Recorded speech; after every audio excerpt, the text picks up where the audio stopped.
Bonjour à toutes et à tous, bienvenue sur Télégoël. Nous sommes le jeudi 6 septembre. En attendant notre toute nouvelle grille des programmes, nous vous proposons aujourd'hui un petit fil de l'actualité de ces dernières semaines tout en images. Au sommaire de cette édition, une réouverture de classe à l'école Rouquier de Lens, le retour à la semaine des 4 jours à Liévin, Tadao et les interminables files d'attente devant ses boutiques, les animations festives et sportives de votre été, la Chéri à Arnes, un grand événement sportif au stade couvert de Liévin ce dimanche et quelques sorties pour votre week-end. Mais tout de suite un point sur la rentrée scolaire, notamment à Avion et Méricourt. Ça y est, ils ont repris le chemin de l'école, les quelques 12,4 millions d'élèves et 881 000 professeurs de la maternelle au lycée.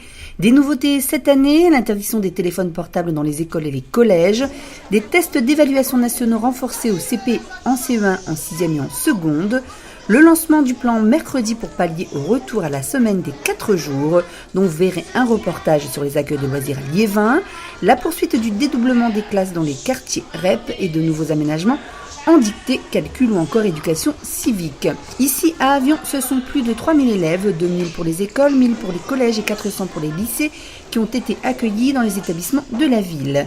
Avec des déceptions pour certaines écoles comme l'école Cachin qui se voit supprimer une de ses classes. Seule satisfaction pour la commune, le maintien d'une classe à l'école Princoton. Les parents continuent de se mobiliser à Avion, fournitures scolaires offertes et établissements rénovés. La rentrée s'est quand même plutôt bien passée. Merci. Tenez, un tract. Hop, on a besoin des mamans. Parti. Allez, on y va, Loulou. À Méricourt, 1216 écoliers et 613 collégiens ont repris les cours avec la mise en place des nouvelles dispositions et une nouvelle principale au collège Henri Wallon, Madame Catherine Bourgeois, un reportage de Florent Ledemazel. Au collège Wallon, la rentrée se fait sous de nouveaux auspices. Des moyens supplémentaires ont été mis en place dans cette école du réseau d'éducation prioritaire. Les classes de CP ont été dédoublées et la direction est assurée par un nouveau visage. Là, je suis ravie d'arriver dans un collège d'éducation prioritaire et bien sûr, le souhait, c'est la réussite de chacun. C'est conforter une école bienveillante et exigeante et puis travailler en réseau avec tous les partenaires qui pourront nous accompagner pour donner le meilleur à nos élèves, les emmener au plus haut niveau de réussite, au plus haut niveau de leur talent et de leur mérite. Chaque élève récupère ses fournitures scolaires offertes par la mairie. Là, je le découvre, ça ne se fait pas partout et je trouve que c'est une excellente initiative. C'est formidable si la mairie peut nous offrir les fournitures. On ne peut que remercier cette initiative qui permet aux élèves en ce début d'année d'avoir tous des fournitures scolaires parce que parfois c'est pas toujours facile pour les familles, ce sont des achats importants et c'est aussi une garantie d'équité puisque tous les élèves ont les mêmes fournitures et donc commencent tous l'année de la même façon. Les effectifs sont en hausse, ce qui fait plaisir. Un bourgeois qui arrive à Méricourt nous faisait remarquer aussi, mais c'est souvent quand il y a des enseignants qui arrivent, ils sont surpris des moyens que nous mettons à disposition. Alors il y a les moyens sur les contingents pour les écoles, les aides à la sortie, les aides pour les autocars à la piscine, les spectacles, toutes ces choses-là. Et là, dans les médias, les parents, ils apprécient, puisqu'ils le témoignent ainsi, qu'on puisse donner les fournitures scolaires qui sont de qualité, qui ont été choisies avec les enseignants et qui représentent des budgets colossaux. Pour la ville, c'est près de 100 000 €.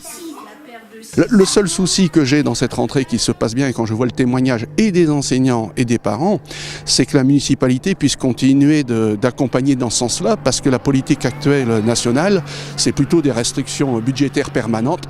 Et si je suis satisfait de cette rentrée, je suis quand même très inquiet pour les rentrées à venir avec la politique actuelle nationale. Une éducation soignée et solidaire, c'est le gage du réseau d'éducation prioritaire et de la municipalité. La ville de Lens et l'école Céline Rouquier ont bénéficié à la grande satisfaction du maire de Lens, Sylvain Robert, et des parents de la réouverture d'une classe. En effet, en janvier 2018, il avait été décidé la fermeture de celle-ci par l'inspecteur de l'académie, portant En moyenne, l'effectif à 28,67 élèves par classe. Sylvain Robert et Daniel Lefebvre, maire adjointe à l'éducation, se sont rendus en ce début de rentrée scolaire à l'école maternelle pour constater une moyenne de 30,66 élèves par classe. Le maire a donc saisi le directeur académique, le forçant ainsi à réouvrir une classe. Devant ce constat alarmant qui a mené à la réouverture, une bonne chose pour cette rentrée 2018-2019 à Lens. Le plan du mercredi mis en place par l'État pour pallier au retour de la semaine des 4 jours se met en place dans de nombreuses communes, notamment celle de Liévin qui a rétabli les accueils de loisirs sur sa commune afin de permettre la garde des enfants de parents qui travaillent.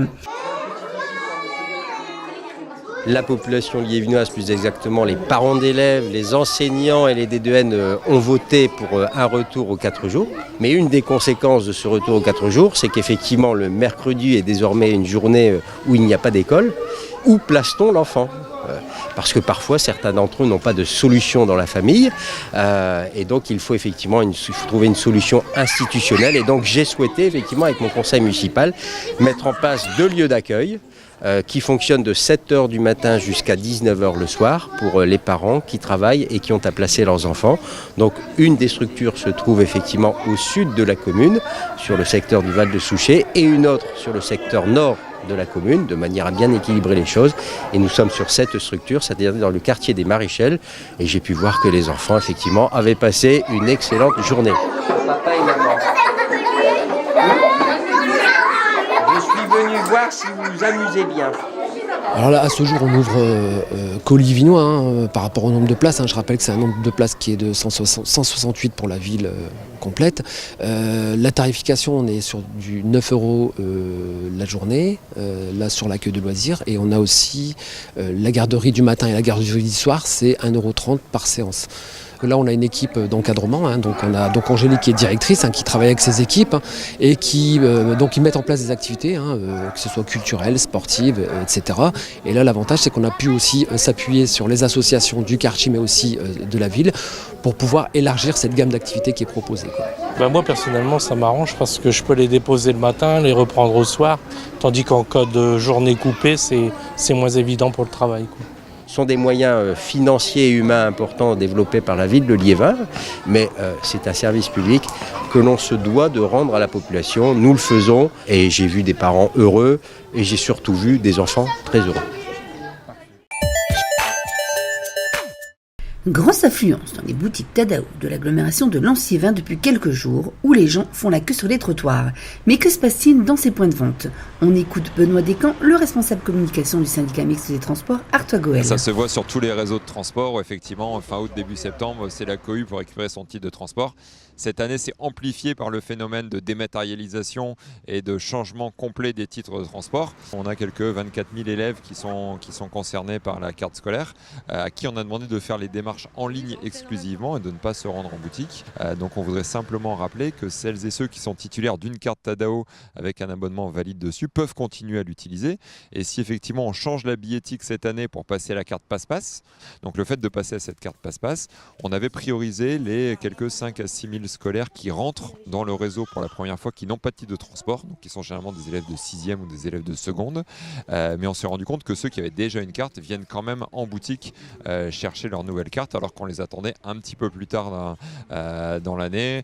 Donc on voudrait leur réexpliquer que ce n'est pas la peine de faire la queue. Si vous avez déjà une carte Tadao avec un abonnement chargé, continuez à l'utiliser jusqu'à temps qu'on vous invite à passer en boutique pour effectivement récupérer votre carte Passe-Passe. Mais pas de souci, vous pouvez continuer à monter dans le bus et à descendre du bus sans problème particulier. L'avantage de la carte Passe-Passe, c'est que sur ce titre, sur cette carte physique, vous pouvez charger d'autres titres. Vous devez vous rendre sur l'île, vous chargez un abonnement Transpôle et vous prenez le bus jusque la gare de Lens, le TER jusque Lille, vous descendez et après vous validez votre carte Passe-Passe sur le réseau Transpôle, dans le métro ou dans un bus pour finir votre trajet. Moins de 26 ans, bus plus train illimité sur le réseau Tadao et TER à l'intérieur des 150 communes pour 50 € à l'année, ce qui est plutôt un tarif très intéressant. Et sinon, c'est un aller-retour par jour d'école qui est pris en charge par le syndicat mixte des transports avec 10 € de frais de dossier, qu'on ait 1, 2, 3 ou plus d'enfants au foyer. C'est limité à 10 € par foyer de frais de dossier pour ce service scolaire. Je rappelle, un aller-retour par jour d'école. Non, souhaiter une bonne rentrée à toutes celles et ceux qui effectivement ont retrouvé les bancs de l'école depuis ce lundi 3 septembre, en disant que voilà, on s'excuse encore une fois pour le petit désagrément, on tâche de faire mieux et d'améliorer rapidement la situation, et rendez-vous en janvier pour la prochaine grande échéance, à savoir la mise en place du réseau du bus à haut niveau de service.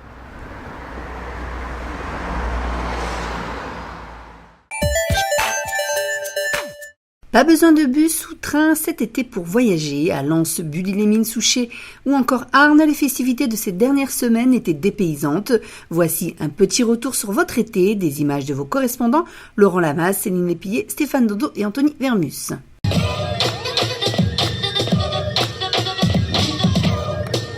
Cet été, vos communes ont été gâtées. En effet, le soleil avait décidé de rehausser de sa présence toutes les manifestations festives et sportives des mois de juillet, août et septembre. À Bully-les-Mines, street art, danse, concours de handspinner, sport de rue étaient à l'honneur pour une journée et un espace consacré aux enfants. Le boulevard de la Loire s'est appelé le temps d'une journée la rue aux enfants.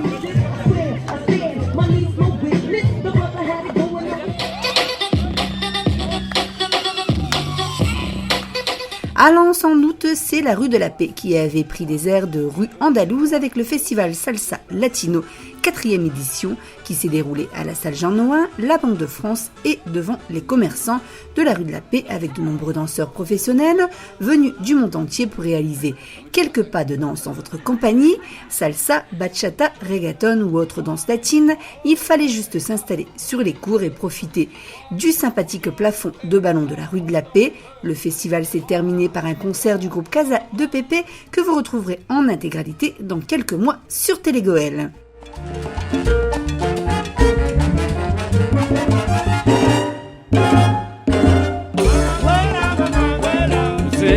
Toujours à Lens, mais cette fois-ci on change d'époque. Rendez-vous avec le festival rétro organisé par Festilance qui a téléporté les Lensois au temps des pin-up, des voitures anciennes et de la Libération pour un week-end.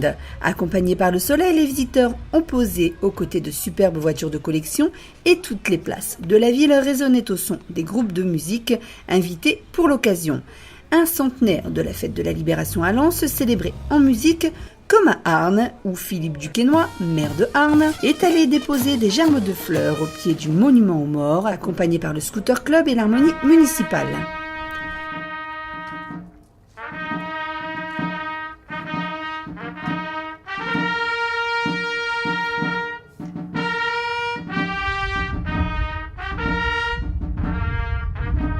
Un centenaire de la libération de cette guerre 14-18 célébré un peu partout et notamment également à Souchet où la manifestation Pas-de-Calais libéré a été remplacée cette année par une grande fête de la libération, défilé de véhicules militaires et troupes musicales internationales. Le public était au rendez-vous pour ce nouvel événement. On vous laisse profiter de ces quelques extraits.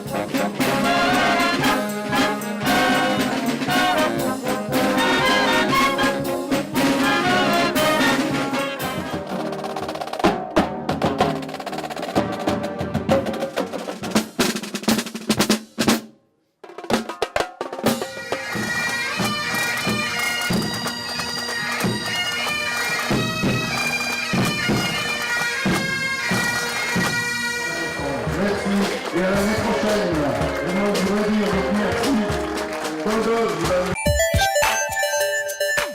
Place au sport maintenant et à l'événement sportif du week-end dernier, la Chéri de Arnes, 350 coureurs au départ d'une course haute en couleur, des images de Céline Lépillet et Éric Muller. Ils étaient nombreux une nouvelle fois à participer cette année à la course Chéri de Arnes. Au fil des années, cette course en couple unique dans la région des Hauts-de-France attire de nombreux coureurs venus de toute la France et même de Belgique. Deux boucles à travers le bois de Florimont, sans compteur à respecter, juste le temps de passer un bon moment en famille ou entre amis. 7 kilomètres de bonne humeur où Deadpool côtoie Superman, les gens s'amusent et font du sport. Paris, une nouvelle fois réussi pour la Chéri qui, en plus, cette année, avait le soleil comme participant. En célibataire, certainement que la pluie lui avait posé un lapin, et c'est tant mieux pour les coureurs.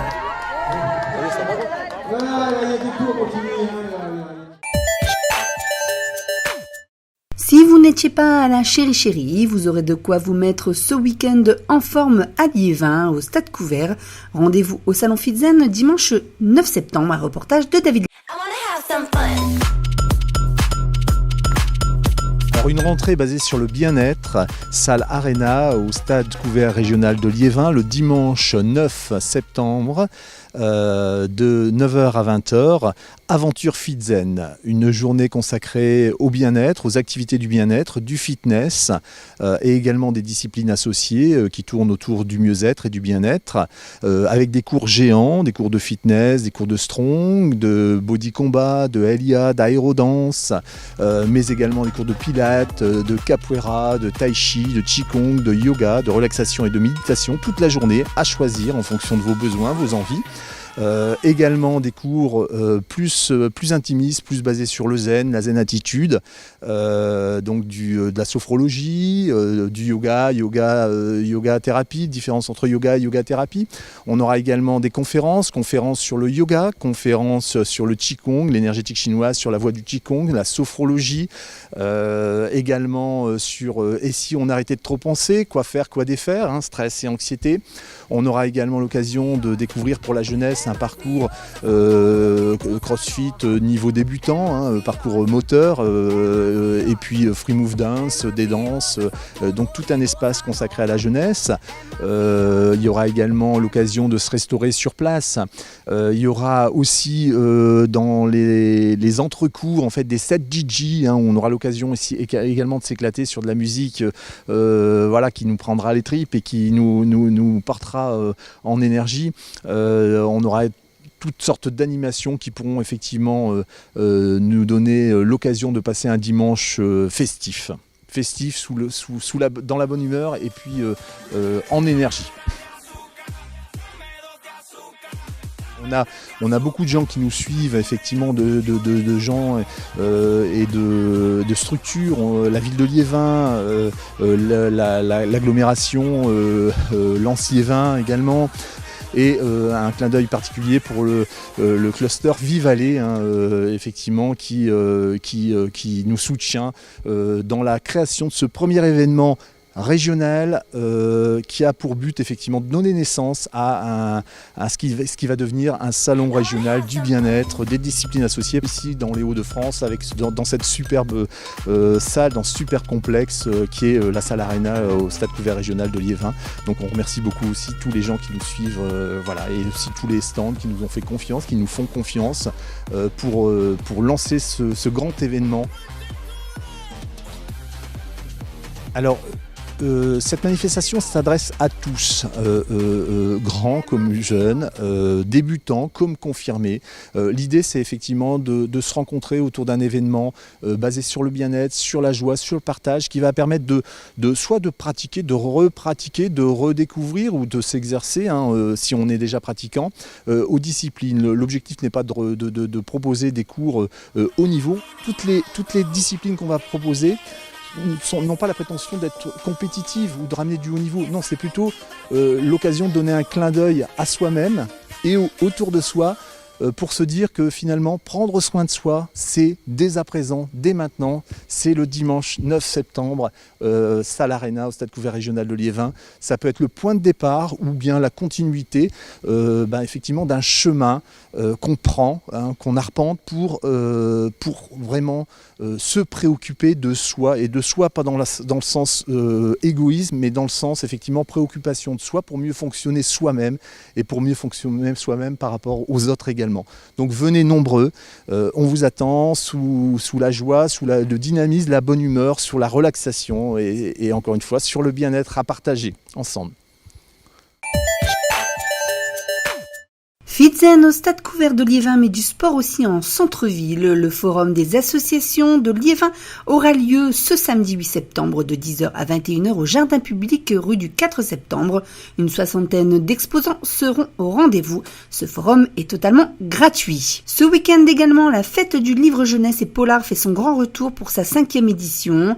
Rendez-vous à la Halle des Sports de Saint-Angoël les 8 et 9 septembre de 10h à 18h. L'entrée est également gratuite. Et on termine ce petit agenda avec le jeudi 13 septembre, l'Office du tourisme de Lancy-Vin qui vous invite à un café rando sur la base du 11-19 de Los-Angoël pour découvrir les œuvres de Didier Noff à travers un voyage photographique. L'exposition intitulée Le Tibet des Hauts-de-France plonge dans l'univers d'Alexandra David Niel. L'entrée est libre et gratuite. C'est terminé pour aujourd'hui. Rendez-vous jeudi prochain, même heure, pour un tour d'horizon de vos actus sur l'agglo Lens-les-Vins. À très bientôt sur Télégoël.